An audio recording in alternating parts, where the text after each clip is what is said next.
네, 함께 오늘 보실 말씀은 사도행전 2장입니다. 사도행전 2장 33절에서 36절까지 찾아서 한 목소리로 읽도록 하시겠습니다. 앞에 나와 있는 스크린을 보셔도 되겠습니다. 33절부터 36절까지입니다. 같이 한 목소리로 읽습니다.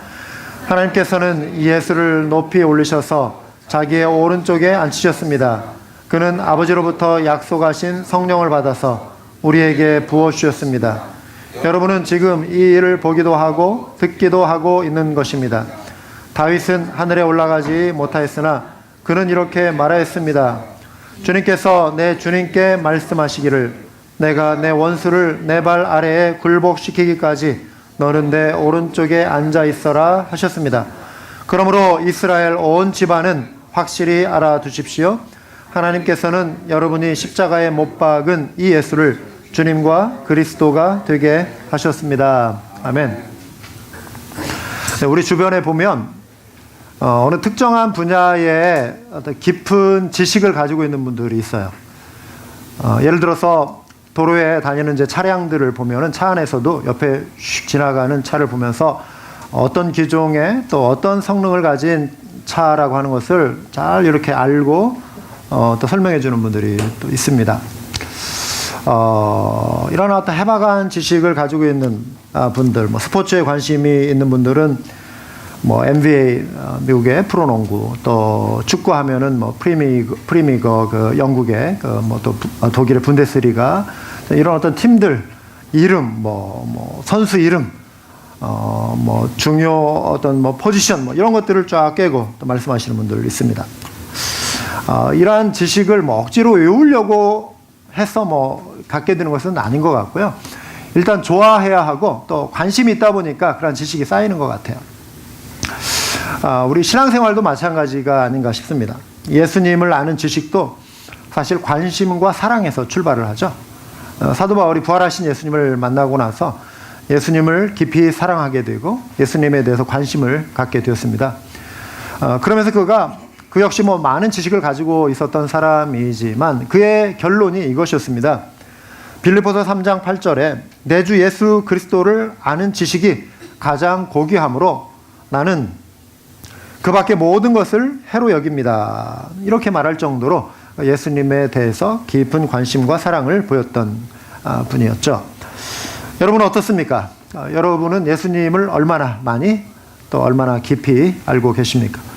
우리가 예수님을 안다고 할 때에는 어느 한 영역에만 머물러 있는 그런 지식이 아니죠. 예수님의 출생, 그리고 예수님의 성장, 또 예수님이 하신 말씀들, 그리고 그분이 당하신 고난, 또 죽으심, 그리고 부활하심 뿐만 아니라 이분이 이제 승천하시고 하나님 보좌 우편에 앉아 계시고 또 재림하시는 것까지 이런 모든 것을 총망라해서 우리가 예수님에 대하여 알아가고 있는 것이죠.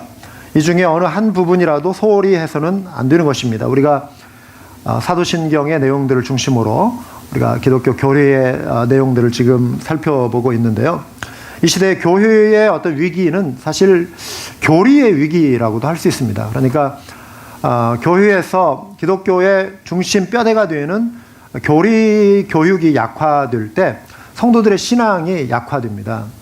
그리고 강단에서 선포되어지는 메시지가 단지 이런 어떤 세상 다른 곳에 가서도 뭐 들을 수 있는 좋은 명강사를 통해서 들을 수 있는 어떤 뭐 생활에 관한 이야기들, 뭐 자기 개발의 이야기들, 뭐 긍정의 메시지, 자, 이러한 것들로 채워서 우리의 마음을 좀 잠깐 위로하고 기분을 좋게 할 수는 있겠지만 복음의 근본적인 진리에서 나오지 않는 그러한 어떤 메시지는, 믿음의 메시지는 굉장히 약한 것이 돼요.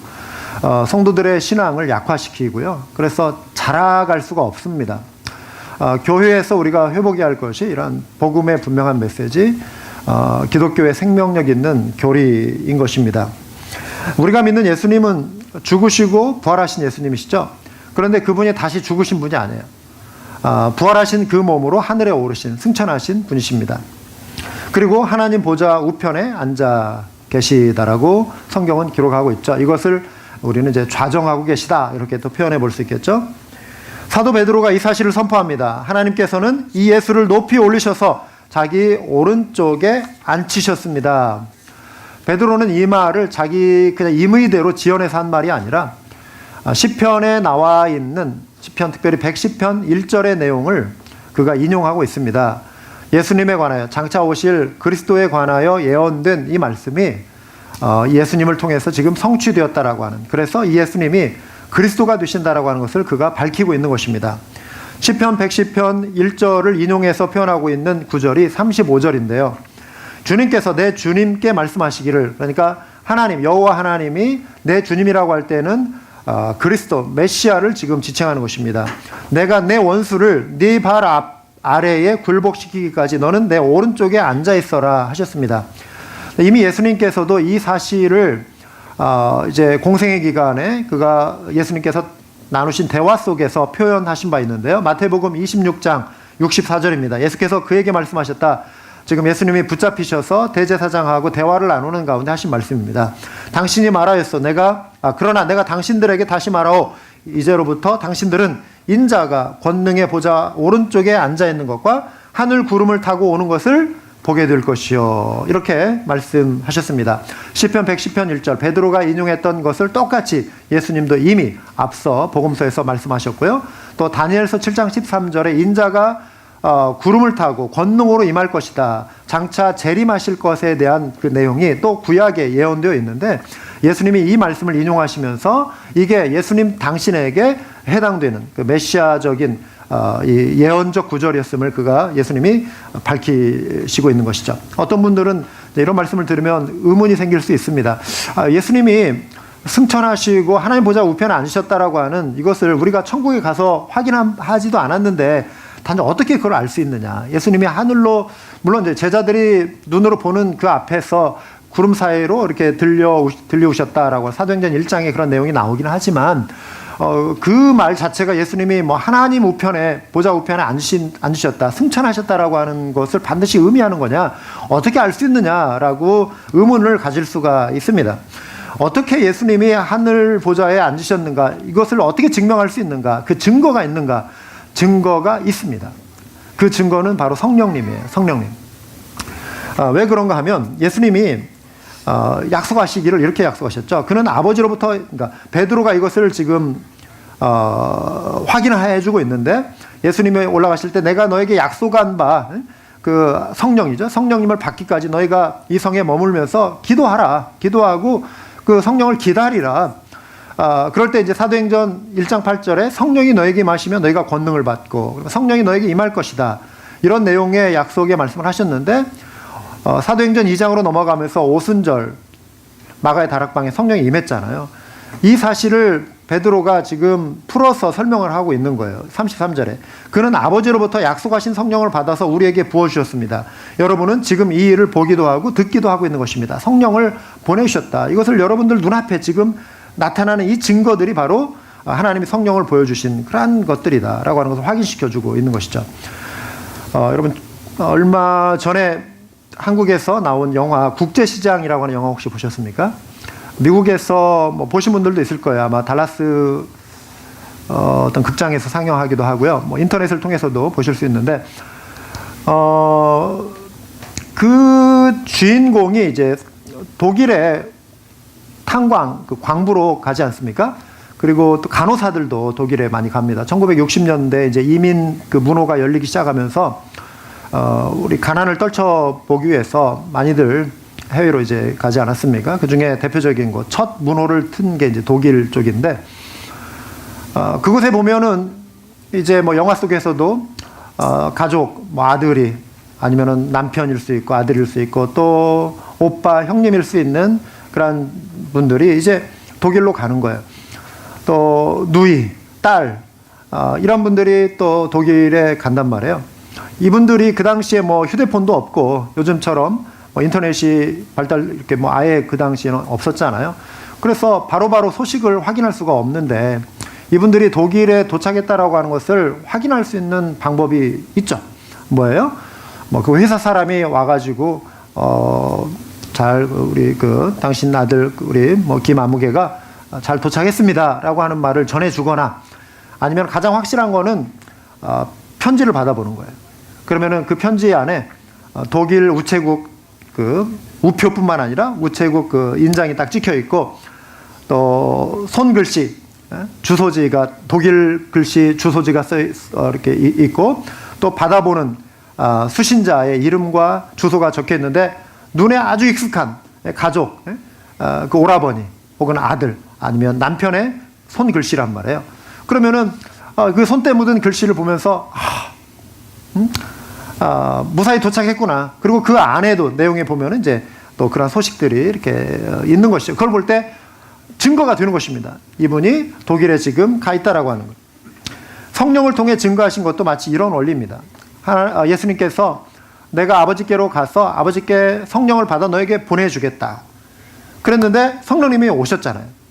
성령님이 임하자 어떤 일이 일어났습니까? 겁쟁이였던 제자들이 거리에 전도자가 되어서 담대하게, 그렇죠? 뭐 잡아갈 테면 잡아가라 하는 태도로 이들이 담대하게 복음 증거를 하기 시작했고요. 또 한 번도 배워보지 않은 그런 외국 말을 하기 시작했어요. 그리고 그래서 그 주변 사람들이 막 깜짝 놀랐죠. 여러 지역에서 온 사람들이, 디아스포라 유대인들이 이제 한 번씩 1년에 뭐 서너 차례 예루살렘에 방문해서 뭐 예배를 드리기 위해서도 오기도 하고, 이런 디아스포라 유대인들이 예루살렘에 와가지고 깜짝 놀라는 거예요. 네? 이들이 우리 지역, 우리 출신 지역에 이곳에 와보지도 않은 사람들이 그 말을 하니까 방언, 외국어, 그 당시에 사도행전에 나타난 그 방언이 외국어 형태로 나타났잖아요. 이러한 일들, 그리고 또 베드로가 성전 미문에 앉은뱅이 나면서부터 한 40여 년 걷지 못하고 구걸하고 있던 그 앉은뱅이에게 금과 은 내게 없지만 내가 내게 있는 것을 너에게 주겠다. 곧 나사렛 예수의 이름으로 일어나 걸으라 하자, 한 번도 걸어본 적이 없는 그가 벌떡 일어나서 걷고 뛰며 하나님을 찬양했다라고 이런 그 기록들이 사도행전에 나온단 말이에요. 그리고 그 이어지는 내용들을 보면 사람이 할 수 없는 그러한 일들, 정말 하나님이 살아계시다라고 하는 것을 입증하는 이러한 놀라운 기적들, 초자연적인 기적들이 성령의 이름으로, 예수 그리스도의 이름으로 나타났단 말이에요. 이게 언제부터 시작이 되냐면은 성령이 오순절에 임한 그때부터 나타난 현상들이에요. 그러니까 하나님이 이루신 이러한 일들을 보면서 예수님이 약속하신 것이 증명이 되는 것이죠. 예수님이 정말 약속하신 대로 아버지께로 가셔서 성령을 받아서 우리에게 지금 보내주신 거다. 그래서 예수님이 승천하시고 하나님 우편에 좌정하신 이것이 우리에게 여러 가지 의미를 주는데요. 그 중에 한 3가지를 좀 살펴보기 원합니다. 예수 그리스도의 승천과 그 좌정은 첫 번째로 그리스도의 승리를 의미합니다.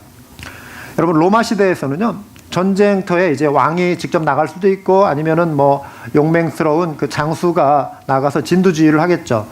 적들과 싸워서 승리를 하면 이들이 이제 포로를 이끌고 개선 장군이 되어서 그 행렬을 하면서 성 안으로 쫙 다가옵니다. 그러면은 시민들이 거리에 쏟아져 나와가지고 전쟁에 나가서 이 나라를 위기에서 구하고 승리한 이런 장군과 그 병사들을 열렬히 막 환영하는 그런 행사를 갖는 거예요. 그런데 뒷자락에 보면은 정말 초라하게 절름거리면서 비참하게 고개 숙이고 뒤따라오는, 밧줄에 묶여오는 사람들이 있단 말이에요. 이들이 뭐냐면 포로예요, 포로. 적국의 포로들을 전쟁에서 승리한 장수와 군사들이 이끌고 쭉 뒤에 이끌고 이렇게 오는 거예요. 그래서 말들이 앞에 지나가면은 거기에 막 말들이 배설물을 길바닥에 떨어뜨려 놓잖아요. 그런 거를 이제 포로들은 그 질퍽거리는 그런 배설물들을 밟으면서 비참한 신세로 뒤쫓아오는 거예요. 거기에 어떤 수치와 수모를 안겨주고 사람들의 조롱을 안겨주는 그런 모습들이죠.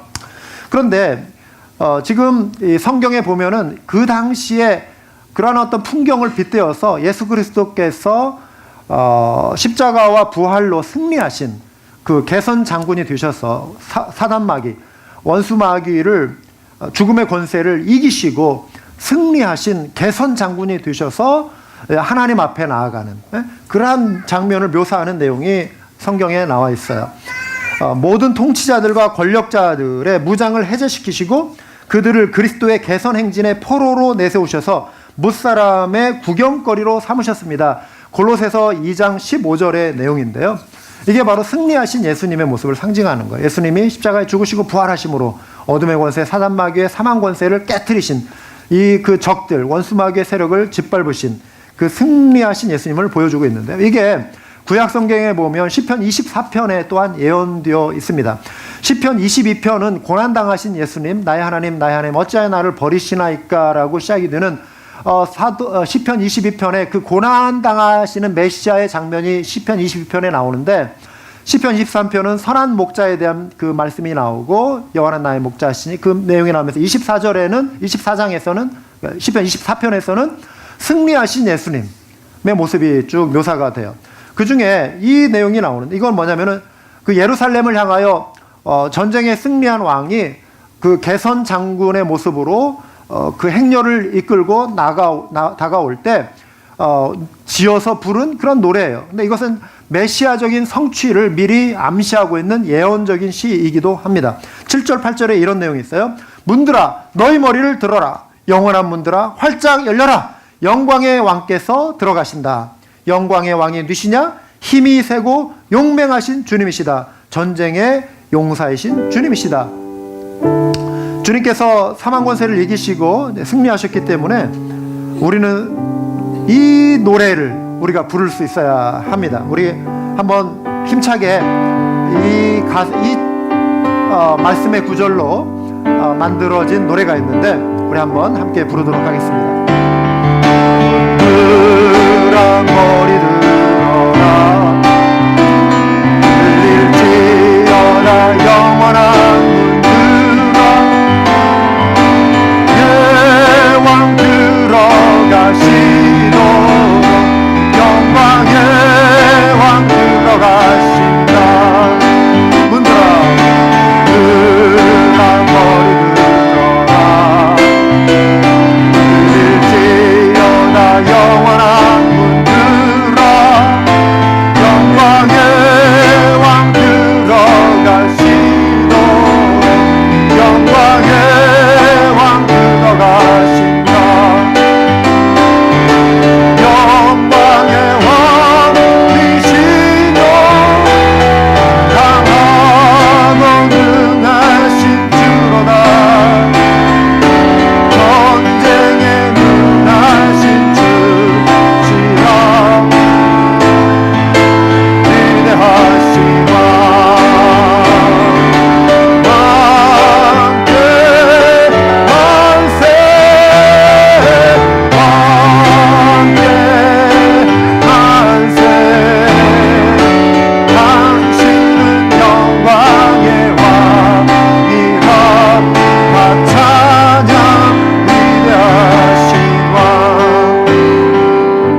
주님께서 개선 장군이 되셔서 승리의 소식을 전하시면서 이렇게 쭉 나오시는 거예요. 그럼 우리가 그 왕을 맞이하는 거예요. 승리하신 주님이 앞장서시고 우리가 그분을 환호하는 거예요. 여러분, 사망 권세를 깨뜨리신 주님이 우리가 두려워하는 모든 것들을, 모든 사망의 세력을 짓밟으시고 승리하신 주님이심을 믿으시기 바랍니다. 그렇다면 우리는 두려워해서는 안 돼요. 우리 삶 속에서 우리에게 다가오는 그러한 도전들 속에 우리가 불안에 떨면 안 된다고 하는 것입니다. 왜냐하면 주님께서 이기셨기 때문에. 죽음조차도 우리는 두려워해서는 안 되는 거예요. 왜냐하면 부활의 약속, 부활의 소망이 있기 때문에. 죽음은 우리에게 영원한 절망이 아니라 새로운 하나님의 영광의 세계에 나아가는 새로운 변화의 어떤 시점이거든요. 그렇기 때문에 우리는 두려워하는 존재가 아닌, 두려움에 묶인 존재가 아닌 승리하신 예수 그리스도를 뒤따르는 감격스러운 주의 백성이 된 줄 믿으시기 바랍니다. 여러분, 그래서 우리는 믿고 맡기는 연습을 매일매일 해야 하는 것입니다. 우리가 두려움이 엄습할 때마다, 생활의 염려가 찾아올 때마다 승리하신 예수님을 기억하시기 바랍니다. 승리하신 예수님을 바라보시기 바랍니다. 이로써 우리가 두려움을 물리칠 수 있는 거예요. 그리고 승리하신 예수님을 기뻐하고 환영해야 하는 것입니다. 그러면서 우리가 방금 부른 그러한 찬양의 그러한 고백들을 할 수 있어야 하는 것이죠. 자, 그리스도의 승천과 좌정은 그리스도의 승리를 의미한다라고 하는 것을 오늘 첫 번째 요점으로 말씀드렸고요. 두 번째는 그리스도의 중보입니다. 예수님께서 십자가의 죽음을 통해 속죄를 이루신 것을 우리 하나님께서 인정해 주셨죠. 그 속죄가 유효하다. 예수님이 대속의 피를 흘리셨다. 그래서 우리의 죄가 이제는 더 이상 우리를 묶고 있지 않고 우리를 사망으로 이끌어가는 것이 아니라 우리를 죄의 그 권세로부터 자유케 해주셨다. 심판의 어떤 저주로부터 우리를 자유케 해주셨다. 어떻게 이것을 알 수 있는가? 예수 그리스도의 부활이라고 그랬어요. 예수님이 부활하심으로 하나님이 예수 그리스도의 속죄 제사를 받아주신 것을 입증해 주셨어요. 뿐만 아니라 우리 아버지께서 예수님을 하늘로 이끄셨다. 이것은 곧 예수님을 맞이해 주신 거예요. 예수님을 맞이해 주신 거예요.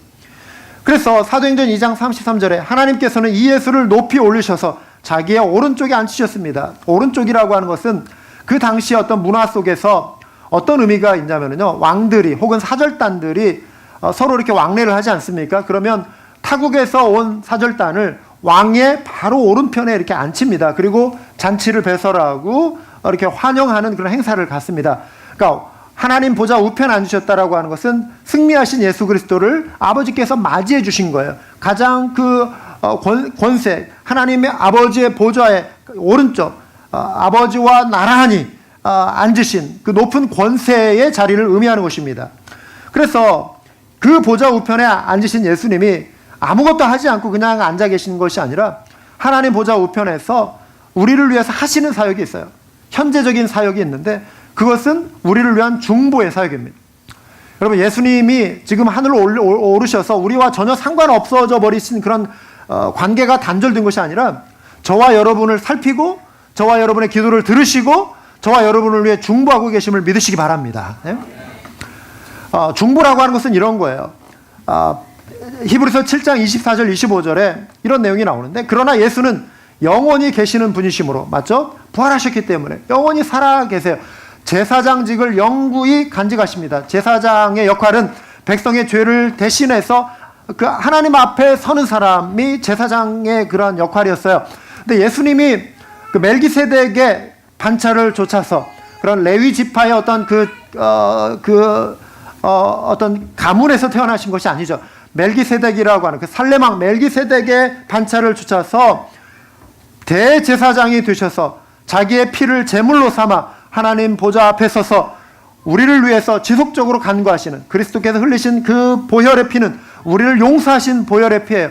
우리를 해방하신 용서의 보혈이란 말이에요. 그 피가 유효한 거예요. 영원히 유효한 거예요. 그래서 우리를 위해서 간구하고 계시는, 우리를 위해서 그러나 예수님 영원히 계시는 분이시므로 제사장직을 영구히 간직하십니다. 그러니까 그분의 제사장 사역이 영원하기 때문에 우리를 위한 죄 용서의 사역도, 죄 용서의 상태도 지속되고 있는 거예요. 죄 용서의 상태도 안전하고 구원도 안전한 것입니다. 그래서 따라서 그는 자기를 통하여 하나님께 나오는 사람들을 완전하게 구원하실 수 있습니다.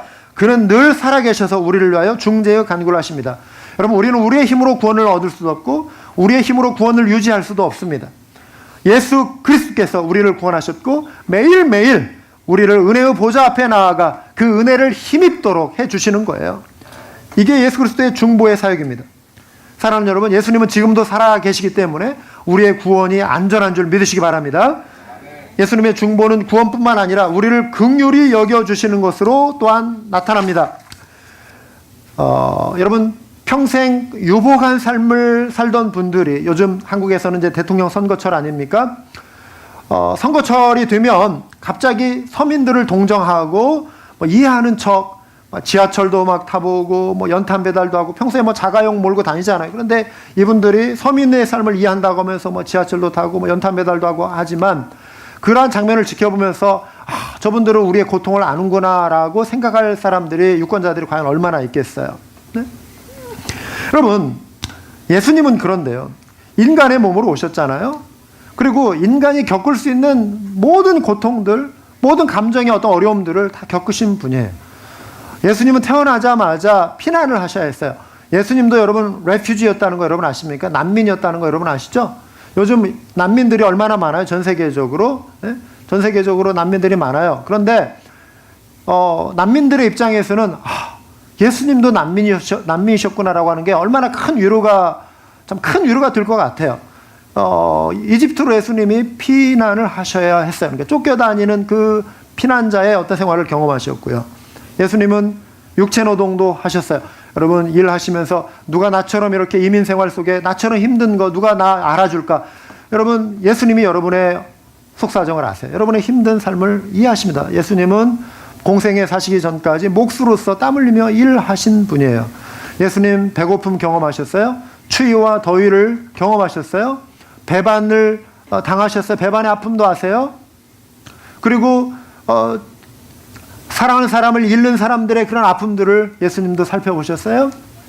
인간이 당할 수 있는 어떤 조롱, 모멸감, 심지어 죽음의 고통까지 예수님이 겪으셨단 말이에요. 그러니까 예수님이 이 땅에 육신으로 오셨기 때문에 육신을 가지고 살고 있는 우리들의 고통을 이해하시는 분이에요. 그래서 이 말은 우리가 예수님 앞에 우리의 무거운 짐을 내어 맡길 수 있다라고 하는 거예요.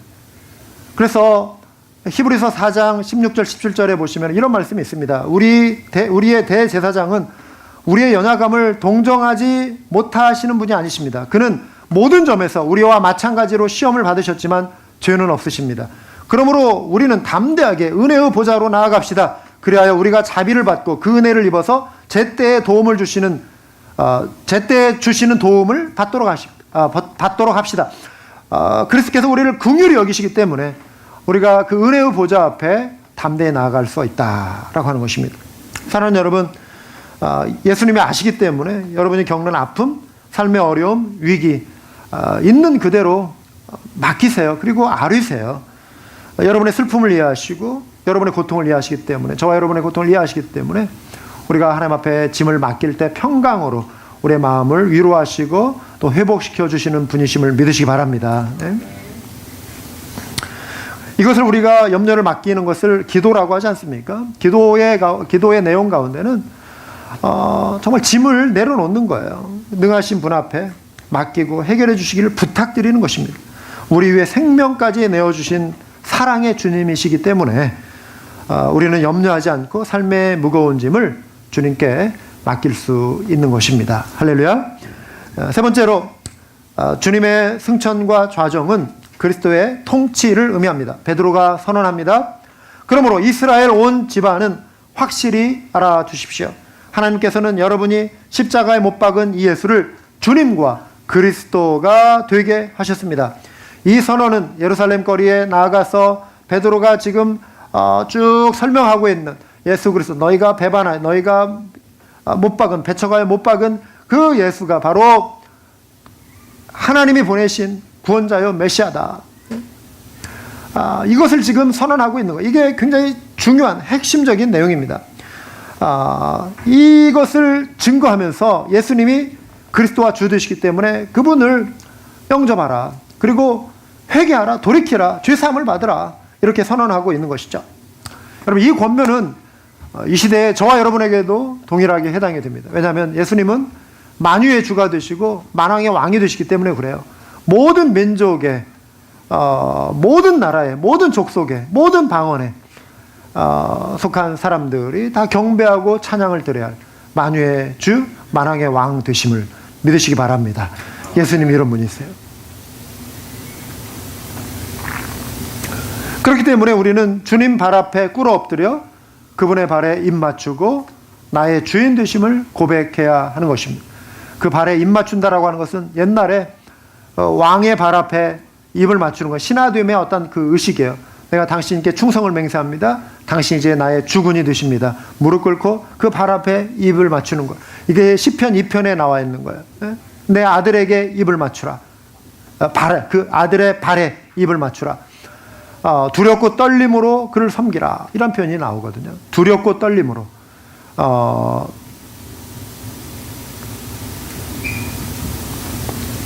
우리 주님이 만왕의 왕 되신다라고 하는 것을 선언하고 있는 내용입니다. 여러분, 이 시대 개인주의가 발달한 이런 서구 사회에 살다 보면 우리는 자칫 정말 다른 사람의 필요, 또 다른 사람의 아픔, 또 이웃의 어떤 그 필요, 공동체를 향한 우리의 헌신, 이런 것을 잃어버릴 수가 있습니다. 이것을 외면하고 모든 초점이 나 중심적으로 이렇게 흘러갈 수가 있습니다. 사실 우리 한국의 참 전통 문화, 우리 서구 사회도 옛날에는 이런 어떤 공동체 문화가 더 강했을 것 같아요. 그런데 이 산업사회가 발달하고 가족들이 이제 이런 도시화 현상 때문에 온 가족이 도시로 이렇게 옮겨가는 경우들도 물론 있지만 젊은 사람들이 특히 이렇게 빠져나가는 경우들이 많잖아요. 대도시로 몰려가고 그러면은 이제 핵가족화 현상이 이렇게 생기는 거예요. 어떤 삶의 문화들이 이렇게 새로운 형태로 지금 변화되기 때문에 가족의 해체들이 막 일어나고 공동체의 어떤 해체들, 전통적인 어떤 그런 그 공동체 문화가 파괴되는 현상들이 이런 산업화 시대 속에서 가속화되지 않았습니까? 그러다 보니까 그 소규모의 어떤 가족 단위 또 그게 더 들어가면은 개인주의, 나 중심의 어떤 그런 사고방식들이 굉장히 팽배해져 가고 있습니다. 어느 분이 이 시대의 어떤 문화를 빚고 와서 이런 식으로 표현을 하더라고요. 그러니까 서구에 거룩하지 않은 삼위일체 철학 뭐 이런 식으로 표현을 했는데 뭐냐면은 삼위일체니까 뭐 세 가지가 등장해야 하잖아요. 그런데 그게 뭐냐면은 me, myself, I. 결국 다 나예요. 나. me, myself, I. 그냥 오직 나를 위해서, 나 자신을 위해서 살아가는 어떤 삶의 모습. 이게 서구화된 거룩하지 않은 삼위일체 철학이다.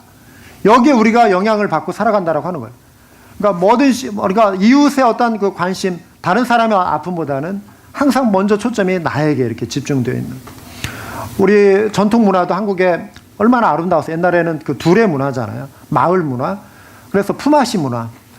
내 집에 논에 그 뭐 심으면은 옆집 사람이 와서 도와주고 또 내가 가서 도와주고 그냥 그런 식으로 뭐 돈을 주고 거래하는 것이 아니라 노동력을 서로 교환하고 먹을 거 있으면 서로 막 나눠 먹고 그러니까 확대된 가족의 그 마을 사람들은 확대된 가족의 그런 공동체 정신이 굉장히 강했잖아요. 근데 요즘 시골에 가도 그런 문화들이 많이 이제 사라지고 뭐 서로 낯선 어떤 타인들이 이렇게 많이 있는 경우들도 많이 있지 않습니까? 그런데 교회가 이 시대에 그런 공동체성을 회복해야 돼요. 그리스도의 몸된 우리 지체들 서로가 서로를 돌아보고 하나님의 나라와 의를 구하고 또 이웃의 필요를 생각하고 공동체적인 헌신을 우리가 드리고 하는 이러한 것들이죠. 특별히 예수 그리스도를 나의 주인으로 섬긴다라고 할 때는 나를 내려놓고 예수님을 첫 자리에 두고 또 예수님이 사랑하라 하신 그 이웃을 또 내 몸과 같이 사랑하려고 하는 그런 연습들을 날마다 해가야 하는 것이죠. 오늘 우리가 이제 함께 또 나누는 그런 레크레이션 이런 그 행사들도 보면은 우리가 하나 되는 그런 시간입니다. 그래서 서로가 서로를 또 격려할 수 있는 또 즐거운 그런 교제의 시간이 될 수 있기를 원합니다. 예수님이 주인 되시기 때문에 오늘도 우리는 크고 작은 일에서 주님의 뜻을 묻고 또 순종하는 것입니다. 하나님의 마음, 하나님의 뜻을 살피는 것이죠. 그리고 주님이 돌아보기 원하시는 그 이웃의 어려움을 또 살필 수 있는 것입니다. 이번 한 주간의 삶 속에서 또 내가 나의 어떤 삶에만 집중되어 있는 것이 아니라 또 내가 돌아봐야 할 사람이 누구인가, 우리 주변에 또 우리 교회 가족 가운데 내가 또 살펴야 할 사람은 없는가, 이런 것을 돌아보시고 또 찾아보시고 또 전화도 한 통 이렇게 또 드리고 나누는 그런 삶을 좀 우리가 습관화했으면 합니다. 오늘 우리는 세 가지 그리스도의 승천과 자정의 의미를 살펴보았습니다. 그리스도의 승리, 그리스도의 중보, 그리스도의 통치이죠. 예수님을 아는 지식은 생명력 없는 딱딱한 교리가 아니라 오늘도 살아 우리를 움직이게 하는 생동감 넘치는 지식이 되어야 합니다. 이 말은 예수님과 친밀한 교제를 우리가 이뤄가는 거예요. 친밀한 교제라고 하는 것은 예수님과 대화하는 거예요. 또 예수님과 동행하는 것입니다. 그러니까 머릿속으로 관념적으로만 알고 있는 저기 멀리 어디엔가 계시는 막연한 그런 예수님이 아니라 내가 오늘도 눈을 뜨면, 하루에 눈을 뜨면 예수님, 오늘도 제가 또 이러한 삶, 이러한 계획들이 있습니다. 함께 해주시고요. 또 제가 주님 뜻 가운데 머무르기 원합니다. 또 운전하실 때 예수님을 또 생각해 보시고, 우리는 너무 눈에 보이는 어떤 눈에 당면한 것들 때문에 사실 굉장히 분주해요. 예수님을 잊어버리고 살 때가 굉장히 많고, 심지어 이 자리에 와서 앉아있는 시간조차도 또 아직 해결되지 않는 어떤 일들이 여러분의 마음을 짓누르고 머리를 이렇게 아프게 할 수도 있잖아요. 우리가 예수님에 대해서 언제 우리가 좀 생각해보고 예수님을 언제 우리가 좀 깊이 묵상해 볼 수 있겠어요. 예배 시간뿐만 아니라 매일매일의 삶 속에서 틈틈이 의도적으로라도 예수님을 이렇게 떠올려 볼 필요가 있어요.